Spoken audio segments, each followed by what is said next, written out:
Hey everybody, this is Jewelyn. Welcome back to the channel and welcome to my home here in Santa Monica, California, and welcome to a new setup. So I just wrapped up filming my spring 2020 plant tour. I was away from the collection for a week. Sadly, because I have such very needy houseplants, I came home to about 50 yellow leaves. So that was really hard for me to accept, but plant life goes on and we are in a new month. So with that being said, I gathered up a handful of babies for the month of May that did very well. And with 600 plants, it's very hard to pick just 10 because there's a bunch that are doing really well. I gave you the most growth for the month of May. Sound off in the comments down below, I would love to know. So I just got back from Las Vegas yesterday and I've been doing a lot of plant life related things. It's very hard for me to just pick 10 because there's so many doing well, but I chose a variety to share. And let's start with the one that's closest to me, and Pot of Fame I've been doing now for over 1 year. Series that I do on the channel highlighting babies that are giving me new growth. This is one of my Ripsalises, and actually this Ripsalis, I have two of them from two different places, and I'm a huge Ripsalis collector. I collect really all plants, so it's hard for me to say no when I walk into any retail space. This particular one I got from my Los Angeles Plant Club plant show last year, I believe. And if you see here, there's tons of new growth. I just absolutely love Ripsalises.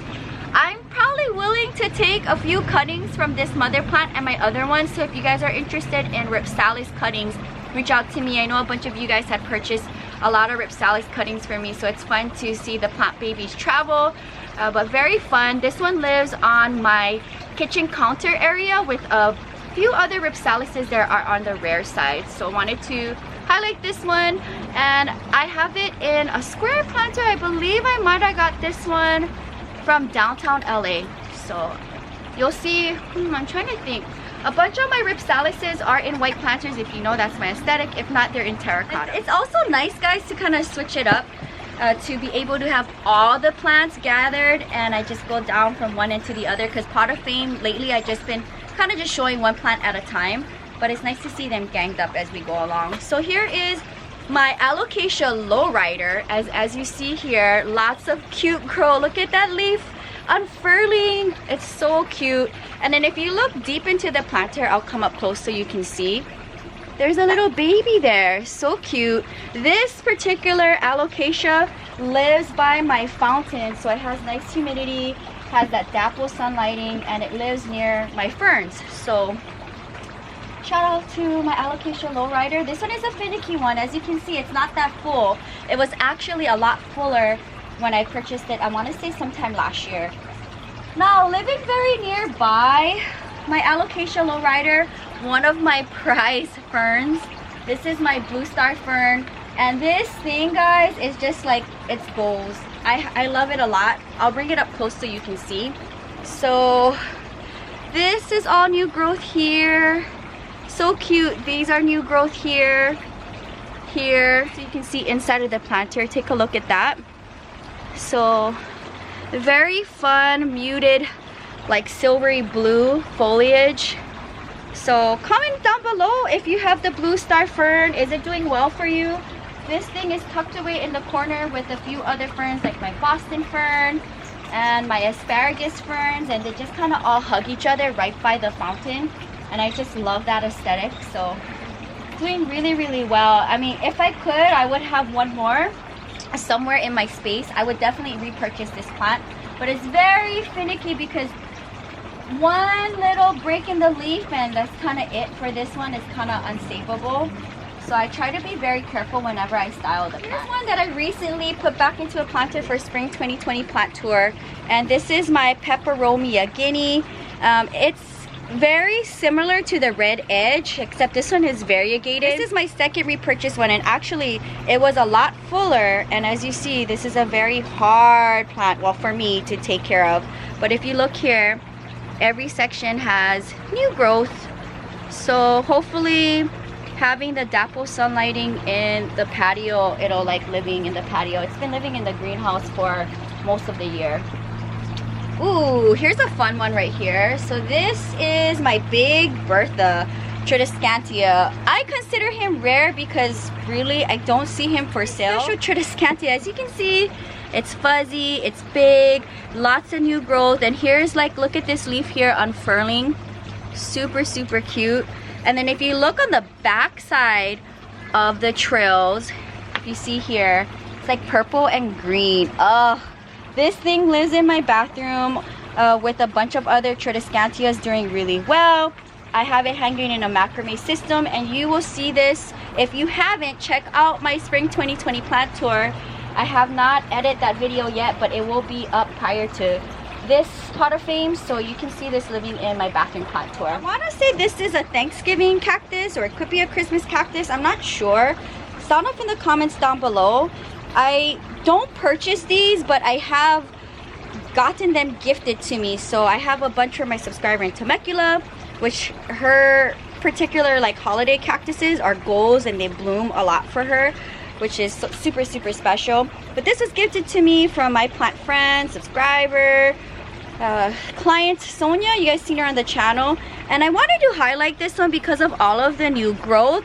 And this is just a very different plant for me because this is something that I wouldn't really gravitate to purchase, but definitely if somebody gifted to me, I will say yes. It's one of those kind of plants. Sound off in the comments down below if you feel the same way with certain plants where you love a plant but you wouldn't purchase it, but if it was gifted to you, you would be super stoked. So it's one of those plants for me. I have it in a plastic planter. If you guys are interested in this particular plastic planters, they're great for soil, they're great for leca. There's drainage down here, and it comes with little saucers. They're in my Amazon shop, so if you check out my description box, you can see my mailing address if you want to mail me anything, as well as my Amazon link. Amazon affiliated link is also there, and you can see all the things that I have and use in the collection. So I wanted to bring that one up. It lives out here in the patio amongst all the other hanging plants doing really well. And I wanted to showcase this particular plant baby because I have not really talked about it really. So it's fun to bring different plants into the different series that I do to highlight them and give them some plant love. It's nice to showcase different plants on my series, which I really have fun doing. Believe it, a Sigonium that is doing really well. All of my Sigoniums, guys, they do so well by my fountain. So here is one that I've had for quite some time now. Pink variegation in the leaves, not that much, but I'm fine with that. I'm happy that it's doing really good in my space because I've lost a bunch of Sigoniums, arrowheads. So here's an unfurling leaf here, and then if you look all over here, actually 1, 2, 3, 4, 5, 6, 7. I think there's 7 sections in here. So all this here is new growth as well. So very fun plant. Sound off in the comments if you have Sigoniums, arrowheads, and do they do well in your space. I find them to do really well by my fountain and my patio where it's shaded and has the humidity, or in my bathroom. A baby! Do you see that? Like, how precious is that? Sansevierias are very giving. They're expensive.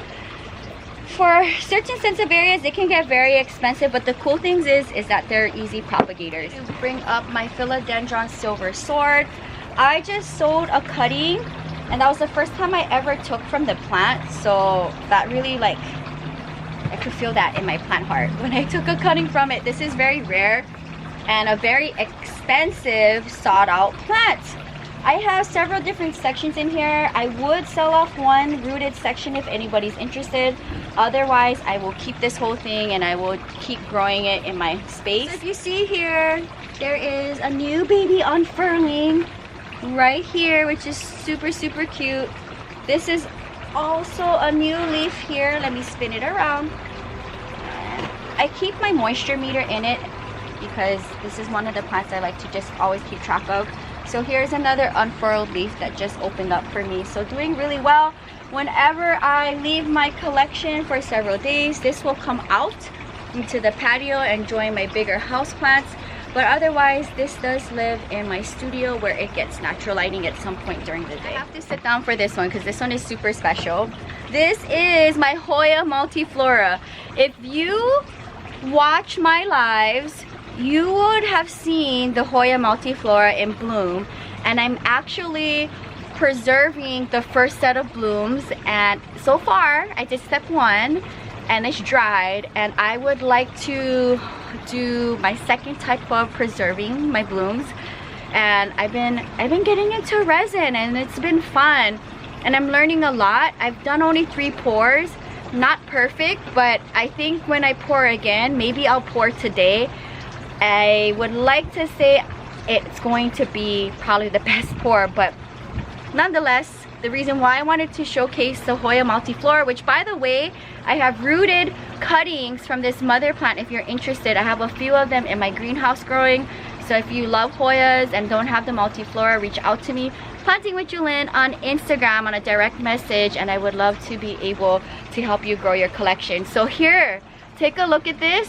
How gorgeous, like really how gorgeous, and every single section is going to bloom for me. Hoya blooms are super special to me, and I'm gonna try to preserve all of them every year, and it'll be really fun because I know for a bunch of you guys who do not live in the United States and can't purchase plant babies from me but want something from my collection, it'll be really nice that I can preserve the blooms and you're able to have a part of my collection in a way where I can ship it to you, and it'll be really fun.